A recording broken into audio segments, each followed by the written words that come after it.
এই গাড়িতে চুপচাপ বসে আছে, কিন্তু চুপচাপ বসে থাকলেও তার চোখ দিয়ে অনবরত পানি চলে আসতেছে। কিন্তু চোখের পানি গাল বেয়ে পড়ার আগে তে দু সাইডে বসে থাকা দুজন কাজিন তার টিস্যুতে মুছে দিচ্ছে। আজকে তের বিয়েটা সব মেয়েদের জন্য আনন্দের হলেও তের জন্য খুবই কষ্টকর, কারণ তেকে তার বাবা মা ইয়ঞ্জুন আর সুবিন এক প্রকার জোর করে বিয়েটা দিয়ে দিচ্ছে। এর বয়স মাত্র 15 বছর, সবে মাত্র ক্লাস 8-এ উঠেছে। ভাবতেই অবাক লাগছে যে 15 বছর বয়সে একটা মেয়েকে কীভাবে বিয়ে দিতে পারে। তবে এখানে একটি কাণ্ড আছে, যার কারণে তেয়ের বাবা মা জোর করে তেয়ের বাবার বিজনেস পার্টনারের ছেলে ইয়নোর সাথে বিয়ে দিয়ে দিচ্ছে এবং বিয়েটা খুব গোপনে দিচ্ছে। তেইদের ছোট একটি ফ্যামিলি, তেয়ের বাবা ছোট একটি বিজনেস করে। তেয়ের আরেকটি ছোট ভাই আছে, ওর নাম হোক, ওর বয়স মাত্র 8 বছর। তেয়ের মা ইয়ঞ্জুন আর সুবিন, এই চারজন নিয়ে ওদের সংসার। তেদের গাড়ি রেজিস্ট্রি অফিসের দিকে যাচ্ছিল, তখনই তেদের গাড়ির সামনে 4টে কালো গাড়ি এসে থামে। মানে এক কথায় বলতে গেলে তেদের গাড়িটা 4টা কালো গাড়ি চারপাশ দিয়ে ঘিরে ধরে। হঠাৎ চলন্ত গাড়িতে এমন কষিয়ে ব্রেক পড়ায় সবাই ভোগচুকিয়ে পড়ে। তের দুই কাজিন, তের সামনের সিটে বসে থাকা এক কাজিনও অবাক হয়ে যায় 4টি গাড়ি দেখে। প্রথমে তারা ভয় না পেলেও পরে গাড়ি থেকে নামা একটি লোককে দেখে তারা খুবই ভয় পেয়ে যায়। গাড়িতে থাকা লোকটির সাথে না হলেও 20 জন বডিগার্ড নিচে নামে। তাদের সবার হাতেই বন্দুক ছিল। এটা দেখে তের কাজিনরা আরও ভয় পেয়ে যায়। তে মাথা নিচু করে কান্না করছিল। প্রথমে সে এতটা খেয়াল দেয়নি এইসব বিষয়। পরে সে মাথা উঠিয়ে যখন দেখে যে সামনে থাকা লোকটি সে আর কেউ না, সে জাংকুক। এটা দেখে তের মুখে কিছুটা হলেও হাসি ফুটে ওঠে। জাংকুকের বডিগার্ডসরা সবাই তের গাড়িটা ঘিরে দাঁড়ায় এবং চারপাশের দরজা খুলে 4 জনকে টান দিয়ে বাহিরে বের করে এক সাইডে দাঁড়া করে রাখায়। তের কাজিনরা তো বারবার চেঁচাচ্ছে যে তাদেরকে ছেড়ে দিতে, তারা গান দেখে ভয় পাচ্ছিল। কিন্তু শুধু গাড়ি থেকে তেই নামেনি। জাংকুক গিয়ে তেইকে আলতো করে ধরে নিচে নামায়। জাংকুককে দেখে তেই জাংকুককে জড়িয়ে ধরে হামাও করে কেঁদে দেয়। জাংকুক তেইকে এক হাত দিয়ে জড়িয়ে ধরে তার গার্ডসদের ইশারা করে যে ওদেরকে ছেড়ে দিতে। ওদের গার্ডসরা গিয়ে ওদের কাজিনকে গাড়িতে বসিয়ে দেয় এবং ইশারায় বলে চলে যেতে। তারা এতটাই ভয় পেয়েছিল যে তারা তেইকে ওখানে রেখে চলে যায়। এই তো এখনও ফুপিয়ে ফুপিয়ে কান্না করছে। জাংকুক তার দু গাল ধরে তার মাথাটা উঁচু করে তার দিকে ফেরায়। তে পাখি, দেখো আর কান্না করো না, আমি তো চলে এসেছি, তাই না? এখন তোমাকে কেউ আমার কাছ থেকে নিতে পারবে না, কেউ না, কান্না করো না প্লিজ। তের তো চোখ আর বাদ মানছে না, তার চোখ দিয়ে পানি অনবরত পড়ে যাচ্ছে। পড়বে নাই বা কেন, কারণ আর একটু হলেই তো সে অন্য কারো হয়ে যেত। সে জাংকুককে ভালোবাসে কিনা এটা সে এখনও কনফার্ম না, কিন্তু ইয়োনো হলো একটি প্লে বয়, যেটাতে জানে, শুধু তার ফ্যামিলি এবং ইয়োনোর ফ্যামিলি জানতো না। কিন্তু তেই তার বাবার উপর কোনোদিনও কথা বলেনি। এমনটা না যে সে তার বাবাকে ভয় পায়, সে তার বাবাকে খুব প্রচুর ভালোবাসে, কিন্তু তার বাবা এমত তার কাছ থেকে নেয়নি যে তার বিয়েটা ইয়োনোর সাথে হবে। তাদের মধ্যবিত্ত পরিবার এবং ছোট কোম্পানি হলেও তেয়ের বাবা কখনো তেয়ের ইচ্ছে অসম্পূর্ণ রাখেনি। যখন যা চেয়েছে তাই দিয়েছে, তাই ইয়োনোকে বিয়ে করতে সে না করতে পারেনি। এসব ভেবেই তে কাঁদছিল। জাংকুক তেইকে ধরে নিজের গাড়িতে বসিয়ে তার ড্রাইভারকে অর্ডার করে গাড়িটা স্টার্ট দেওয়ার জন্য। গাড়ি চলতেছে, কিছুক্ষণ পর গাড়িটি একটি জায়গায় এসে থামে। তেই বাহিরে তাকিয়ে দেখে বাহিরে সাইনবোর্ডে লেখা কাজী অফিস। তেই হত্যদন্ত করেই জাংকুকের দিকে তাকায়। এটা ভেবেছে জাংকুক কি তাকে ইয়োনোর কাছে তুলে দিতে এসেছে। জাংকুক তেয়ের চোখের চাহনি দেখে বুঝতে পারে যে সে কী ভাবছে, তাই সে তেয়ের কপালে একটি ঠোঁটে স্পর্শ দিয়ে তারপর তেয়ের চোখটি মুছিয়ে দেয় এবং বলে, পাগলি আমার, তুমি কী ভেবেছো তোমাকে আমি ইয়োনোর হাতে তুলে দেবো? কোনো দিনও না।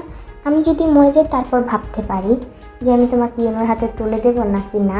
এসব নিয়ে এখন তোমার ভাবার টেনশন নেই, কারণ এখানে ইয়োনো আর তোমার না, আমার আর তোমার বিয়ে হবে। আর ভেবো না, এটা সেই কাজী অফিস না যেখানে তোমার বাবা মা তোমার জন্য ওয়েট করছে, এটা তার বিপরীত একটি কাজী অফিস। এখন জাংকুকের পরিচয়টা দিয়ে দিই। জিয়ন জাংকুক, ও হচ্ছে মাফিয়া কিং, প্লাস ওর বাবার বড় একটা বিজনেস ও সামলাচ্ছে। বিশ্বের বিখ্যাত একটি কোম্পানির সিও জাংকুক। কলেজে ওঠার পর জাংকুক বিদেশে চলে যায় পড়ালেখার জন্য। মূলত আর্মি জাংকুককে জোর করে বিদেশে পাঠিয়েছিল ভালো এডুকেশনের জন্য, কিন্তু জাংকুক ওখানে গিয়ে মাফিয়া কাজে জড়িয়ে পড়ে এবং আস্তে আস্তে মাফিয়া কিং হয়ে ওঠে। জাংকুকের বাবা এটা বুঝতে পারে জাংকুককে এত বছর বাহিরে রেখেছিল। 2 বছর হলো জাংকুক দেশে ফিরেছে। জাংকুকের একটি বোন আছে, ওর নাম জিমিন। জিমিন আর তেই দুজন বেস্ট ফ্রেন্ড। ছোটকাল থেকে তারা একই স্কুলে পড়াশোনা করছে এবং সেই থেকেই তারা বেস্ট ফ্রেন্ড হয়ে ওঠে। সেই সুবাদে জিমিনের বাসায় তেইয়ের আনাগোনা অনেক ছিল। 2 বছর আগে জাংকুক যখন প্রথম তেইকে দেখতে পারে তখন তেইয়ের বয়স ছিল মাত্র 13 বছর। জাংকুক তখনই তেইকে পছন্দ করে, কারণ তেই ছিল অনেক সুন্দর। ছোটকাল থেকেই ওর মা ইয়ঞ্জুনের মতো ও অনেক সুন্দর হয়েছে। জাংকুক তেইকে সবসময় আগলে আগলে রাখতো, ওকে শাসন করতো, প্রোটেক্ট করতো জিমিনের মতোই, তবে জিমিনের থেকে একটু বেশি করতো। তেই তো ওসব বুঝতো না। তেইয়ের বাবা সুবিন এইসব জানতে পেরে প্রথমে কিছু বলেনি, যেহেতু সে মাফিয়ার জিনিসটা আসলে জানতো না। কিন্তু কিছুদিন হলো তেইয়ের বাবা মানে সুবিন জাংকুকের এই মাফিয়া জিনিসটা জানতে পেরেছে। তার জন্যই সে তেইকে তার কাছ থেকে সরিয়ে নিতে চাচ্ছিল, জোর করেই তাকে তার বিজনেস পার্টনারের ছেলে ইয়নোর সাথে বিয়ে দিতে চাচ্ছিল। তেই জাংকুকের সাথে চলে তো এসেছে কাজী অফিসে, কিন্তু সে কিছুতেই জাংকুকে বিয়ে করতে পারছে না। সে ইয়নোকে বিয়ে করবে না বলে জাংকুকের সাথে চলে এসেছিল। এখন দেখে আরেক মুশকিল, সে তার বাবার পারমিশন ছাড়া কিভাবে জাংকুকে বিয়ে করতে পারে? সে যে তার বাবাকে প্রচুর ভালোবাসে। অপরদিকে জাংকুকও তেইকে বারবার জোরাজোরি করছে সাইন করতে, কিন্তু তেই চুপচাপ বসে আছে। এবার জাংকুক এক প্রকার রাগে সরে এবং ধমক দিয়ে তেইকে সাইন করিয়ে নেয় রেজিস্ট্রি পেপারে। সাইন তো করিয়ে নিয়েছে, এখন কবুল বলাবে কীভাবে তেইকে দিয়ে? সবাই তেইকে কবুল বলতে জোরাজুরি করছে। জাংকুকের আরও ফ্রেন্ডরাও ছিল, জাংকুক তো আছেই। জাংকুক অনেক রেগে যাচ্ছিল, কারণ জাংকুক অনেকটাই শর্ট টেম্পারেচারের একটি লোক, কিন্তু তেইর সামনে সে কখনোই তার রাগটা দেখাতে চায় না, এমনকি কখনো দেখায়ও নি, কারণ তেই সেরকম কোনো কাজই করেনি রাগ দেখানোর মতো। কিন্তু আজকে তেই অনেক তাড়ামো করছে তার ভাষ্য মতে, কিন্তু সে তেইর বিষয়টা বুঝতে পারতেছে না। তেই বারবার বলছে যে সে কিছুতেই সুবিনের পারমিশন ছাড়া বিয়েটা করতে পারবে না। তেই আমি তোকে লাস্ট ওয়ার্নিং দিচ্ছি, কিন্তু তাড়াতাড়ি কাজে যা বলছে তাই কর, তাড়াতাড়ি কর। কিছুক্ষণ জোরাজোরি এবং হুমকি ধামকির মাধ্যমে তেইকে দিয়ে তারা কবুল পড়িয়ে নেয়। 3 কবুল পড়ার সাথে সাথে দরজাটা হঠাৎ করেই খুলে যায়। সবাই দরজার দিকে তাকিয়ে দেখে ইয়ঞ্জুন, সুবিন আর তের কিছু কাজিন সাথে ইয়নোর ফ্যামিলি আর ইয়নো সামনে দাঁড়িয়ে আছে। সুবিন তো রাগে বম হয়ে আছে, দেখেই বুঝতে পারতেছে। তেই সুবিন আর ইয়ঞ্জুনকে দেখে হাউমাউ করে কেঁদে দেয়, কিন্তু তেই ওর জায়গা থেকে ওঠার সাহস পাচ্ছে না, কারণ জাংকুক তার হাতটা সব জব্দ করে ধরে বসে আছে। কি হচ্ছে এখানে? জাংকুক, আমার মেয়েকে ছেড়ে দাও। কি করছো তুমি? তুমি এটা করতে পারো না। আমার কাছে আয় মা, ওখানে থাকিস না, এখানে আমার কাছে আয়। সুবিন গিয়ে তেইকে তার কাছে টেনে আনতে নেয়, কিন্তু জাংকুক তেইকে ধাক্কা দিয়ে নিজের উপরই ফেলে দেয় এবং তেইকে জব্দ করে জড়িয়ে ধরে। আপনি আমার ওয়াইফের গায়ে হাত দিতে পারেন আমার পারমিশন ছাড়া, আপনি যেই হন না কেন। হোয়াট? ওয়াইফ? কি বলছো তুমি জাংকুক? পাগল হয়ে গেছো? আমার মেয়েকে ছেড়ে দাও, ওর বয়স অনেক ছোট, তোমার সাথে মানাবে না জাংকুক। আর তার উপর তুমি আর তার উপর আমি কি? হ্যাঁ, মানলাম আমি মাফিয়া, তাই বলে কি আমি তেইকে প্রোটেক্ট করতে পারবো না? আর আপনার সমস্যাটা কি? ওকে তো আপনি এতদিন ধরে দেখে আসতেছেন, আমাকেও দেখে আসতেছেন, কখনো কি ওর আমার জন্য ওর কোনো ক্ষতি হয়েছে? হয়নি তো। জাংকুক, তুমি বিষয়টা বুঝতে পারতেছো না। আমি এই মাফিয়া জিনিসটা পছন্দ করি না, আর আমি আমার মেয়েকে তোমার হাতে কোনোদিনও তুলে দেবো না। আমার মেয়েকে আমাকে ব্যাগ দাও, তাহলে তোমার নামে আমি কেস করবো। শ্বশুর আব্বু, আপনি আমাকে পুলিশের ভয় দেখাচ্ছেন, যেখানে পুলিশ আমার নাম শুনলেই কাঁপে। আর আপনি আপনার মেয়েকে কখনো নিয়ে যেতে পারবেন না। আমি এমন রেজিস্ট্রি পেপার বানিয়েছি, ও 10 বছর আমার কাছ থেকে ছাড়া পাবে না। জাংকুক, আমি তোমাকে মেনে নিতাম, তুমি বোঝার চেষ্টা করো। আমার এই মাফিয়াগিরি পছন্দ না। কেন পছন্দ না আঙ্কেল? আমি তো কখনো কোনো খারাপ কাজ করিনি। দেখেছেন কখনো আমি কোনো খারাপ কাজ করেছি মাফিয়ার কাজে জড়িয়ে? সবিন একটি দীর্ঘ নিঃশ্বাস ছেড়ে বলতে শুরু করে, হলে শোনো, 16 বছর আগেকার ঘটনা। আমার আর ইয়ঞ্জুনের বিয়ে হয়েছে প্রায় 1 বছর হয়েছে। আমার একটি বড় ভাই ছিল, ওর 8 বছরের একটি ছেলে আর 2 বছরের একটি মেয়েও ছিল। আমাদের জন্মভূমি এখানে থাকলেও আমরা থাকতাম আমেরিকাতে। আমার ভাইয়া ছিল একজন মাফিয়া, ও তোমার মতো সৎ কাজই করতো, কখনো কোনো দুর্বলকে আঘাত করেনি। তবে তার শত্রুপক্ষরা এটা জানতে পারে যে তার ফ্যামিলিও এখানে থাকে, এজন্য তারা আমাদের উপর অ্যাটাক করে। আমি আর ইয়ঞ্জুন ওখান থেকে বেরিয়ে আসতে পেরেছি, মূলত ভাইয়ার জন্য বেরিয়ে আসতে পেরেছি। ইয়ঞ্জুনের পেটে তখন ছিল মাত্র 3 মাস বয়স। তখন আমার ভাই, ভাবি এবং তার 2 সন্তানকে চোখের নিমেষে শেষ করে দেয় ওই শত্রুরা। আমি কোনো উপায়ন্তর না পেয়ে এখানে ব্যাক করি, কারণ ওখানে আমার আর থাকার কোনো জায়গা ছিল না, এবং থাকলে ওরা হয়তো আমার উপর অ্যাটাক করতো। আমি ইয়ঞ্জুনের তের কথা ভেবে এখান থেকে চলে এসেছি, এবং তার জন্য আমার এই মাফিয়া জিনিসটা পছন্দ নয়। যখন তুমি আমার মেয়েকে ছেড়ে দাও, আমি চাই না সেই বিপদটা আবার আমার দিকে আসুক, আমি চাই না আমার মেয়েকে হারাতে। জাঙ্কুক এসে সোবিনের হাতটি ধরে এবং বলে, আঙ্কেল, আমি চেষ্টা করবো আস্তে আস্তে এখান থেকে বেরিয়ে যাওয়ার, কিন্তু আমি তেকে কখনোই ছাড়তে পারবো না, কারণ আমি ওকে অনেক ভালোবাসি। আমি আপনার কথা শুনে এসব ছেড়ে দেবো যান, আমি সর্বোচ্চ চেষ্টা করবো এসব ছেড়ে দিতে। আর চিন্তা করবেন না, আমি মরে গেলেও আমি তেকে অক্ষত অবস্থায় রেখে যাব, এই বিষয় নিয়ে কোনো সন্দেহ নেই। কিন্তু আমি তেকে কখনোই ছাড়তে পারবো না, কারণ আমি ওকে প্রচুর ভালোবাসি, আর কেউ আমাকে ওর কাছ থেকে দূরে সরাতে পারবে না। সুবিন আর কিছু না ভেবে একটি শান্তির নিঃশ্বাস ছাড়ে। যেহেতু জাঙ্কুক তাকে বলেছে সে এসব ছেড়ে দেবে, সে মনে হয় সত্যি এসব ছেড়ে দেবে। তারপর এক এক করে সবাই ওখান থেকে বেরিয়ে যায়। জাঙ্কুক তেইকে কোলে তুলে ওখান থেকে বেরিয়ে যায়। তেই যে এত পরিমাণ কান্না করছে, তার শরীর অলমোস্ট অনেক দুর্বল হয়ে গিয়েছে। তার জন্য জাঙ্কুক তাকে কোলে তুলে বাইরে নিয়ে যায় এবং গাড়িতে উঠিয়ে তার নিজের বাসায় চলে আসে। বাসায় এসে সবাইকে সবটা জানায়। সবাই তো মহা খুশি, জিমিন তো লাফাচ্ছে খুশিতে। বাড়ির সবাই মিলে ছোটোখাটো একটি অনুষ্ঠানের আয়োজন করে। আজকে সন্ধ্যাবেলায় পার্টি, যেহেতু বিয়েটা হয়েছে দুপুরের দিকে, তার জন্য আরএম আর সুবিন মিলে সন্ধ্যাবেলা একটি পার্টি রেখেছে, যেটা আরএমদের বাসায় হবে। তেইকে সবাই মিলে অনেক সুন্দর করে সাজিয়ে দিয়েছে। জাঙ্কুক তো সেই পার্টির আয়োজন করতে ব্যস্ত, মূলত সেই প্রোটেকশনের দিকটাই দেখতেছে, সিকিউরিটি দিকটা। Time skip. পার্টি শেষ হতে হতে প্রায় রাত 12টার কাছাকাছি বেজে যায়। তেই আর জাঙ্কুকের কাজিন মিলে তেইকে জাঙ্কুকের রুমে বসিয়ে দিয়ে যায়। জাঙ্কুকের রুমটা অনেক সুন্দর করে সাজানো হয়েছে। জাঙ্কুকও সবাইকে বিদায় দিয়ে এবং সব গার্ডসদেরকে নিজেদের স্থান সঠিক রাখতে বলেই নিজের রুমে চলে আসে। এসে দেখে তেই চুপচাপ বেডের মধ্যে মাথা নিচু করে বসে আছে। জাঙ্কুক তেইয়ের দিকে কিছুক্ষণ তাকিয়ে দেখে সেই তখন থেকে তেই একটা কথা বলছে না, কারোর সাথে তেমন কথা বলছে না, মুখ গোমরা করে বসে আছে। জাঙ্কুক কিছু একটা ভেবে আবার রুম থেকে বেরিয়ে যায়। রুম থেকে বেরিয়ে সে সোজা জিমিনের রুমে যায়। জিমিনের কাছ থেকে তেইয়ের জন্য জিমিনের কিছু কমফোর্ট ড্রেস নিয়ে আসে, কারণ তেই কোনো জামা কাপড়ে আনেনি, কিছুই আনার সুযোগ পায়নি বাসায় থেকে। রুমে এসে জাঙ্কুক জামা কাপড় এক সাইডে রেখে নিজে আগে ফ্রেশ হতে যায়। কিছুক্ষণ পর ফ্রেশ হয়ে এসে তেইয়ের কাছে যায়। তেই তখনও মাথা নিচু করে বসেছিল, এখনও একটা কথাও বলছে না। মেয়েটা এত বকবক করে কিন্তু এখন একদম চুপ হয়ে আছে। জাঙ্কুক তেয়ে 2 হাত আলতো করে ধরে তাকে দাঁড়া করায়। যেহেতু তেই শাড়ি পরেছিল, তার হাঁটতে অনেক কষ্ট হচ্ছিল। জীবনে কখনো শাড়ি পরেছে নাকি তেই? জাঙ্কুক আস্তে করে তাকে তুলে ড্রেসিং টেবিলের সামনে নিয়ে দাঁড়া করায় এবং ড্রেসিং টেবিলের মোড়ায় বসিয়ে তের মাথায় থেকে সব হেয়ার ক্লিপ আর অন্য জিনিসপত্র সব খুলে দিতে থাকে। শরীরের গহনাও খুলে দেয়, কারণ জানে তে এসব করতে গেলে তার 24 ঘন্টা লাগবেই। জাঙ্কুক সব খুলে তের হাতে জামা কাপড়গুলো দিয়ে তাকে বলে, যাও, তুমি তো কোনো ড্রেস নিয়ে আসোনি, এই ড্রেসটা পরে ড্রেস চেঞ্জ করে আসো। তেই মাথা নেড়িয়ে ওয়াশরুমের দিকে চলে যায়। জাঙ্কুক প্রচুর বিরক্ত হচ্ছে। তেই কথা বলছে না তার সাথে। কিছুক্ষণ পর তেই ড্রেস চেঞ্জ করে রুমে আসে এবং শাড়িটা এক সাইডে রেখে দেয়।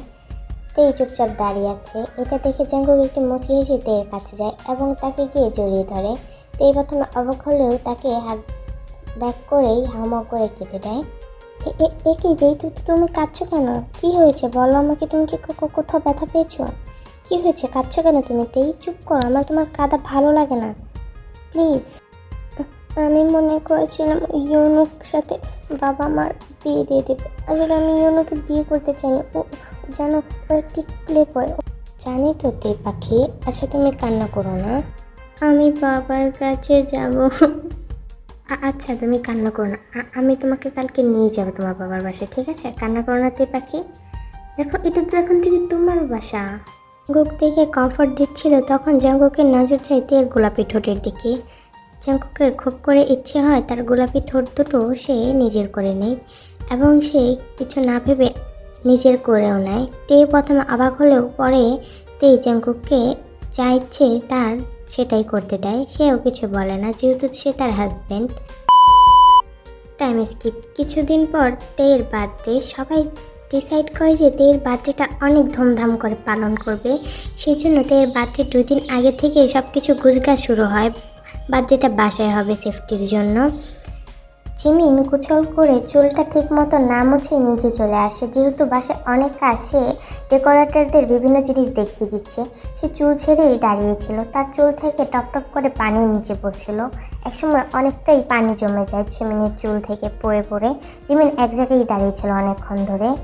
জিমিনকে দেখে তাকে দেখে দৌড়ে তার কাছে আসতে নিচ্ছিল। হঠাৎ করে জিমিন একটু সরে যায় তেকে দেখে।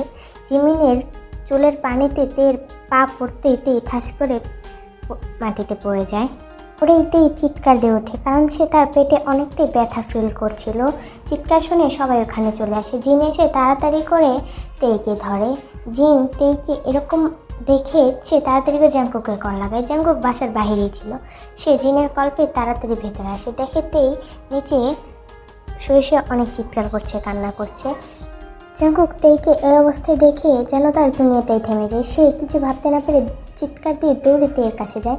তেকে কোনো প্রকার কোলে তুলে সে দৌড়ে বাইরে গাড়িতে যায় এবং স্টার্ট দিয়ে একটি হসপিটালে যায়। জাংকুকের তের অবস্থা দেখে কোনো হোশ জ্ঞানী ছিল না। সে তেইকে নিয়ে একাই হসপিটালে চলে যায়। অপরদিকে জিন আর জিমিন তো অনেকটাই টেনশনে পড়ে যায়। তারাও জাংকুকের পিছনেই হসপিটালে যায়। আর সুবিন আর ইয়নজুন তখনও বাসায় ছিল না, তারা বাহিরের দিকটা দেখতেছিল। হসপিটালে গিয়ে জাংকুক চিল্লিয়ে ডাক্তারদের ডাকতে থাকে। জাংকুককে দেখে সবাই অনেকটা ভয় পেয়ে যায়। তারা তাড়াতাড়ি করে তেইকে নিয়ে একটি কেবিনে শোয় এবং ডাক্তাররা তাকে চেক করতে থাকে। জাংকুক বাহিরে পায়চারি করছে, তার চোখ বারবার ভিজে আসছে তের জন্য। সামান্য একটি আছাড় খেয়ে এরকম অবস্থা হয়ে সে কখনোই ভাবতে পারেনি। কিছুক্ষণের মধ্যে জিন আর জিমিন সুবিন ইয়নজুন আছে। ইয়নজুন তো কান্না করেই ভেসিয়ে দিচ্ছে। জাংকুক আর জিমিনকে সামলাতে ব্যস্ত। ওরা দুজন অনেকটাই ভেঙে পড়েছে তের পরিস্থিতি দেখে। কিছুক্ষণ পর একজন ফিমেল ডক্টর তের রুম থেকে বের হয়। তখন তাকে দেখে বাড়ির সবাই তার কাছে গিয়ে ভিড় জমায়। ডক্টর কিছুটা থতমত খেয়ে যায়। তার উপর জাংকুক তাকে 100টা প্রশ্ন করছে। আচ্ছা থামুন, আমাকে বলতে দিন। পেশেন্টের কোনো ক্ষতি হয়নি এবং ওর বেবিরও কোনো ক্ষতি হয়নি। এই যাত্রায় বেবি আর পেশেন্ট দুজনে বেঁচে গেছে, যেহেতু পেটে ভর পড়ে পেশেন্ট নিচে পড়েনি। পেটে বেবির কথা শুনে সবাই অবাক হয়ে যায়। জাংকুক তাড়াতাড়ি করে ডাক্তারকে আস্ক করে, বেবি মানে ডক্টর আপনি কি বলছেন? হ্যাঁ, পেশেন্ট তো 1 মান্থ প্রেগনেন্ট, তবে এখন থেকে ওকে আরও সাবধানে চলাফেরা করতে হবে। ওকে বেড রেস্ট দিয়ে দিলেই ভালো হয়। সবসময় চলাফেরা যাতে কম করে এবং সবসময় হেলদি খাবার খেতে হবে। এটা শুনে ওদের বাসার সবাই অনেকটাই হ্যাপি হয়ে যায়। জাংকুকও অনেক খুশি হয়ে যায়, কিন্তু তার মনে মনে ভয় ছিল যে তের বয়স তো অনেকই কম, তাও সে কিছু বলে না। Time skip. সবাই তের কেবিনের বাহিরেই বসেছিল। যেহেতু তে এখন রেস্ট নিচ্ছিল, তার জন্য কাউকেই কেবিনে যাওয়ার পারমিশন দিচ্ছিল না ডক্টররা। হঠাৎ করে তের কেবিন থেকে একটি নার্সের চিৎকার ভেসে আসে। সবাই দৌড়ে তের কেবিনে যায়। গিয়ে দেখে তেই নার্সের চুল ধরে টানাটানি করছে। এই কাণ্ড দেখে সবাই অনেকটা অবাক হয়ে যায়। তারপর ওরা গিয়ে তেইকে নার্সের কাছ থেকে ছাড়িয়ে নেয়। নার্স তাড়াতাড়ি করে ওই কেবিন থেকে বেরিয়ে যেতে নেয়। তখন তেই চিৎকার করে বলে, শয়তান বেটি, তোর সাহস কীভাবে হয়? হ্যাঁ, আমার ঘুমানোর সুযোগ নিয়ে তুই আমাকে ইঞ্জেকশন দিয়েছিস, আমি ব্যথা পেয়েছি না? তোর সাহস কীভাবে হয়? হ্যাঁ, আমি ইঞ্জেকশন দেখে ভয় পাই, তুই জানিস না? এদিকে আজকে তোকে জানি আমি না মেরছি, তোর খবর আছে। তোর মাথার চুল আমি সবগুলো উঠিয়ে ফেলবো, খাচ্চুর বেটি। তের এরকম থ্রেট শুনে নার্স তাড়াতাড়ি করে ওখান থেকে বেরিয়ে যায়।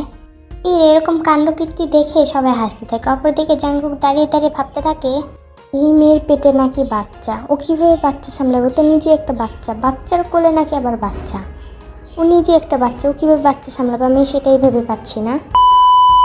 তো আজকে এই পর্যন্ত এই স্টোরিটা। আশা করি তোমাদের স্টোরিটা ভালো লেগেছে। সিজন 2টা তোমরা যদি সিজন 2টা পার্ট 1-এর মতো যদি এরকমভাবে সাপোর্ট করো, তাহলে আমি সিজন 3, 4, 5, 6 যত ইচ্ছা তত পার্ট বানাবো, যদি তোমাদের সঠিক সাপোর্ট পাই।